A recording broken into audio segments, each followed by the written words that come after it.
Hello, fellow enjoyers of the AFL. It's Matsa here, and today I'm going to be doing my AFL basketball starting five. Now, this came up in a dinner conversation at some point, and I thought, well, might as well make a video of it, to show you guys what I think and what I think the strongest AFL basketball team would be. Anyway, we're going to start off with the center position, and for the center position, I've decided we're just going to go for the tallest guy to hopefully get us some rebounds, dominate the paint a little bit. And the tallest guy, it's between Mate Kalina and Mason Cox. And now, boringly, I'm going to go with Mason Cox. So, Mason Cox previously played basketball for Oklahoma State University in the Big 12. So, kind of cool. So I'm going to assume he's got a little bit of, of basketball chops, being that he was able to be a university player.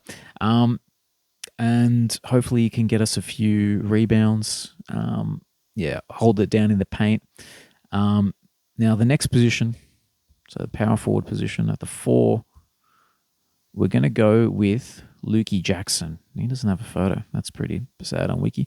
But the thing with Luke Jackson is, if we have a little look here, so early basketball. So represented Australia under 17s level, won gold at the under 16s Asia Championship in China, all tournament team. There you go. So in the AIS program as well. So obviously he's got a clear basketball background. And interestingly enough, there's this website here called Pro Ballers, and they have some stats for him as well. So 13 rebounds and points. So 13. That almost looks like a glitch there. 13.7, 13.7. It's too perfect. A steal, 2 assists. So it says here 6'6", small forward. He most recently played for the under-17s at the under-17s World Cup. So at the under-17s World Cup, those are pretty solid stats, really, for any player. Only one game in the loss where he didn't get a double-double. So yeah, shout out to Lukey Jackson. He makes the power forward spot. So even though it does say he plays small forward here, the fact that he can, get the boards like that makes me happy to play him at the 4. And, he'll have enough size and, has the athleticism to play the spot. So yeah, let's add him in there. Now, the next position is the small forward. Now, with the small forward position, I had a little bit of trouble with this one. But I thought to myself, what is like the stereotypical, small forward that the NBA teams look for, that, any basketball league across the world, they look for. So you want someone who is athletic, obviously at the 3, want someone who can defend. You want someone with long reach as well and decent jumping ability, So that's just the athletic profile of a small forward. The scoring stuff is important. If they want to be at the very elite end. But at the very least, you want someone big who can cover a bit of ground, a bit of help defense, And to fit that role, of length and athleticism, I've gone with Mac Andrew. Now, the little bit of basketball background that we have here is that it says here he also played basketball during his upbringing. That could be cap, because this is a wiki we're talking about. But we're going to go with Mac Andrew. He's 6'7", so he might be slightly taller than Lukey Jackson then. So look, he'll at least be a menace defensively. We see it in the AFL that the way he plays, he's quite quick, decent close down speed. I'm going to assume he has decent lateral quickness as well. Being that he already has all the other athletic abilities, and he's going to play in the small forward position. Now for the shooting guard, I have gone with a bit more of a combo guard, I will say. So, because he's not the tallest, but here he is, Petrarca. So, but talent-wise, we know he's the guy, So, early life, I'm pretty sure it was down here somewhere, where it talked a little bit about his basketball background. So, he featured an under-16 Victorian basketball side and was selected to the Australian under-17 squad alongside Dallas Mavericks player, Dante Exum, who I think he's injured at the moment, but, he's had some really decent moments in the NBA of recent years. So shout out to Dante Exum. So yeah, track, is it CH? Yeah, it is CH for him. track, hits the shooting guard position. How tall is he? 6'2". Yeah, so a bit of a combo guard type vibe. For Christian Petrarca, sharing the playmaking, with our point guard, and also, let's be fair, he's the type of dude where he's that talented where you would think if he'd put his time into basketball, he would have been a decent, I reckon he could have been a decent NBL player at least.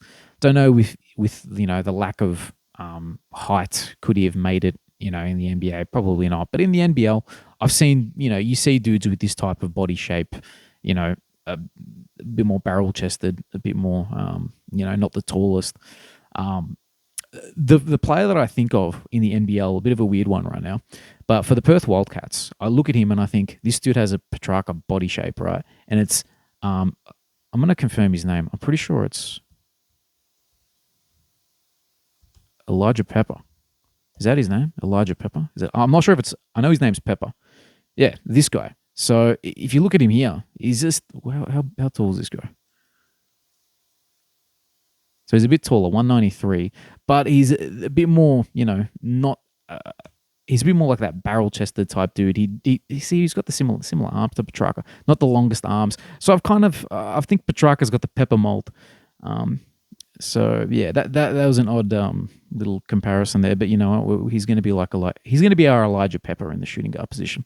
And then for the point guard, we've gone with old reliable Dependleberry. We all know. Oh, what is this? Come on, Wiki, bro. We know with him. So 3 weeks at the AIS, decided to quit under 18s and become a footballer. So he's got that basketball background. We all are very, very much aware of that, and the commentators have let us know about that for years. With Pendlebury, he doesn't have the athleticism that we would like for a basketball player, but he is relatively tall. He's 6'3". But the way I see him in this team is that he's going to be like a modern day Chris Paul. So Chris Paul back in the day, we're talking 10, 15 years ago, was, super athletic, MVP caliber. We don't need that from Scott Pendlebury. We need the current day San Antonio Spurs, Phoenix Suns, Oklahoma City type Chris Paul, where he's setting up the team, he's barking instructions, he's setting up the play. Not the quickest anymore, but he can read the play, so he'll be able to feed Luke Jackson and Coxie in the post. And between him and Track, they're going to have the playmaking responsibilities. So yeah, Pendles goes in there. Now, as a little extra, we're going to do a 6-man here. Six. How am I going to write this? Six man? Yeah, that'll do. So 6-man is going to be another dude who, you wouldn't pick him as a basketball player, but he was a Cat B rookie, Category B for Carlton, and now he's a West Coast player, and that's Matty Owies. And Matty Owies, if we have a little look here, so following his junior success, receives athletic scholarship to play NCAA basketball for the Hawaii Rainbow Warriors, which is probably the least tough name you could give a basketball team. But he did it. The fact that he had a NCAA scholarship means that obviously they saw some potential in him as a basketball player. So he comes into there, and obviously, yeah, he's not the biggest bloke. So 5'11". I reckon he's probably even shorter than that, to be honest with you. But yeah, he's going to be the 6-man off the bench and help out Track and Pendles with the playmaking responsibilities. But yeah, I just thought it's a player you just don't expect to be a Category B rookie. It's very random. So he becomes a 6-man, and one more position. We're going to get a coach. Actually, in the NBA they call it a head coach, and the head coach is going to be a dude. So he's a current coach, not a head coach, not the main coach, but he is an assistant, and I'm assuming he's going to be the only assistant coach who had played in both the AFL and the NBL. And that's Dean Brogan. So NBL career, which is crazy. Played for the Adelaide 36ers. 6'7", was a power forward when he played basketball. by his own admission, was a bit of a punk back then. Now, to be honest with you, so Dean Brogan, I remember a little bit of him as an AFL player. I was quite young at the time, but he honestly used to scare me. He just looked like a really scary dude. And the fact that he's, a 6'7", former basketballer as well sort of makes him even scarier to me. So there you go. So his younger brother, a former Australian Opals basketball player, Michelle Brogan. Oh, let's have a look. Let's have a look here. Won the bronze medal. All right. That's pretty cool. So they're a basketball family. So, yeah. Dino Brogan. Dino Brogan's coming in here. Shout out to Dino. So where is he coaching at the moment? So he's at the GWS. Okay, he's at GWS. There we go. So serving as the ruck and stoppages coach. There we go. So yeah, he's going to be our head coach. Let me know what you think about this starting 5, 6-man, and Dino Brogan as the head coach. I think this is going to be pretty tough to beat. There's probably dudes that I'm forgetting, but I think the mix of athleticism and the playmaking and the calmness of Pendles and a little cheeky 6-man in Matt Owies makes this team pretty strong. But yeah, now let me know what you think. It was a bit of a random video, but one that I enjoyed doing my very limited wiki research on. So anyway, thank you guys. See you on the next video.